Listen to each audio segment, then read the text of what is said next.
अस्सलाम वालेकुम, कैसे हैं आप लोग। मैं भी अल्लाह का शुक्र है बिल्कुल ठीक हूँ। आज आप लोगों के लिए एक बहुत ही ज़बरदस्त सी और झटपट सी रेसिपी लेके आए हैं कि अगर आपके पास सालन नहीं है तो आप बनाएं हैदराबादी टमाटर की चटनी। टमाटर की चटनी का है, हैदराबादी टमाटर की चटनी का है। आज आपको मैं सिखाऊंगी अपने स्टाइल में, मेरे घर में सबको बहुत पसंद आती है। आप इसे खिचड़ी, चावल, आप इसे तहारी के साथ, पराठे, रोटी के साथ, सबके साथ खा सकते हैं। अगर सालन नहीं है और कुछ आपका दिल नहीं करा तो ये झटपट सी बहुत ही कम इंग्रेडिएंट्स में बन जाने वाली जो टमाटर की चटनी है वो मैं आपके साथ शेयर करूंगी। अब बहुत ही आसान सी रेसिपी है, तो चलो रेसिपी को स्टार्ट करते हैं। इसके लिए सबसे जो पहले मैंने लिए हैं वो एक खाली पैन के अंदर 6 टमाटर के पीस ले लें, जो कि दरमियाने साइज़ के हैं, बहुत बड़े भी नहीं और बहुत छोटे भी नहीं हैं। उनको मैंने बारीक बारीक चॉप कर लिया। छिलका मैंने नहीं उतारा है इसका, आप चाहें तो छिलका उतार लें। अगर आपको जो है छिलका उतारना है तो आप छिलका उतार लें, मैंने नहीं उतारा। अच्छा, पैन के अंदर कुछ भी नहीं है, खाली पैन है और आंच बहुत तेज़ नहीं रखनी और जो है बहुत हल्की भी नहीं रखनी। आपने सिर्फ यही करना है कि टमाटर की सख्ती और कच्चापन ख़त्म करना। अच्छा, ये एक इंस्टेंट मसाला भी समझ लें, चटनी के साथ साथ ये इंस्टेंट मसाला भी है कि बस आलू काटे या सब्ज़ी काटी, फटाफट से उसके अंदर इसको भून लिया।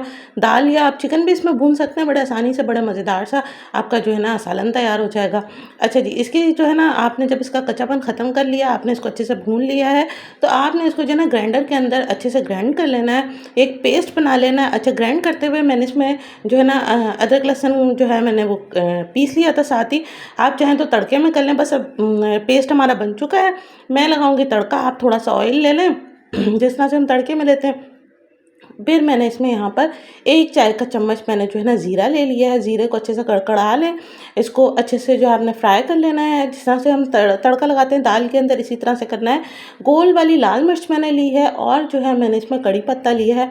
बहुत ही अच्छा से टेस्ट बनेगा, कोई एक्स्ट्रा चीज़ मैं इसमें नहीं डाल रही। बहुत से लोग इसमें राई दाना और बहुत सी चीज़ें जो है ना वो डालते हैं, मैं ऐसा कुछ भी नहीं डाल रही हूँ, क्योंकि ये जो है ना बहुत ही मज़ेदार, इन्हीं चीज़ों से बहुत ही अच्छा से इसका फ्लेवर इन्हेंस हो जाता है। बहुत मज़े की ये टमाटर की चटनी हमारी तैयार हो जाती है। बस आपने तड़के को अच्छे से जो है ना वो कर लेना है, ब्राउन कर लेना है, जिस तरह से मैंने आपको दाल के तड़के बनाए बिल्कुल उसी तरीके से हैं। अच्छा, फिर जो है ना हम इसमें टमाटर का पेस्ट डालेंगे, अच्छे से इसको ब्राउन कर लेना है, क्योंकि जब इसके अंदर टमाटर का पेस्ट आप डल जाएगा तो फिर ये जो है ना अपना कलर चेंज नहीं करेंगे। तो आपने जो है लाल मिर्च को भी और कड़ी पत्ते को भी अच्छे से ब्राउन कर लेना है। अब यहाँ पर जो है ना मैंने टमाटर का पेस्ट डाल दिया। इसके अंदर आप चाहें तो डालें, वरना अगर आप ना भी चाहें तो सिर्फ नमक डाल लें। यहाँ पर मैंने नमक हस्बे जायका डाला, आप अपनी क्वांटिटी के हिसाब से डालिएगा। मैंने जो है ना आधा चाय का चम्मच इसमें हल्दी डाली है और जो है ना मैंने पिसी हुई लाल मिर्च और जो है ना मेरे पास जो दरदरी मिर्च होती है वो मिक्स हुई हुई थी, तो वो मैंने आधा चाय का चम्मच वो भी मैंने ऐड कर दी है। मैंने अलग से जो दरदरी मिर्च नहीं डाली, वो मेरे पास पाउडर और वो दरदरी मिर्च जो है ना मिक्स हुई हुई थी। आप चाहें तो अपनी मर्ज़ी से जो भी डालें, पिसी हुई डालें, दरदरी डालें। बस अब आपने क्या करना है कि मसाला डालने के बाद जो आपने मसाले डाले हैं इसके अंदर, मिर्च, हल्दी, नमक, आपने उसके बाद इसको अच्छे से भून लेना है।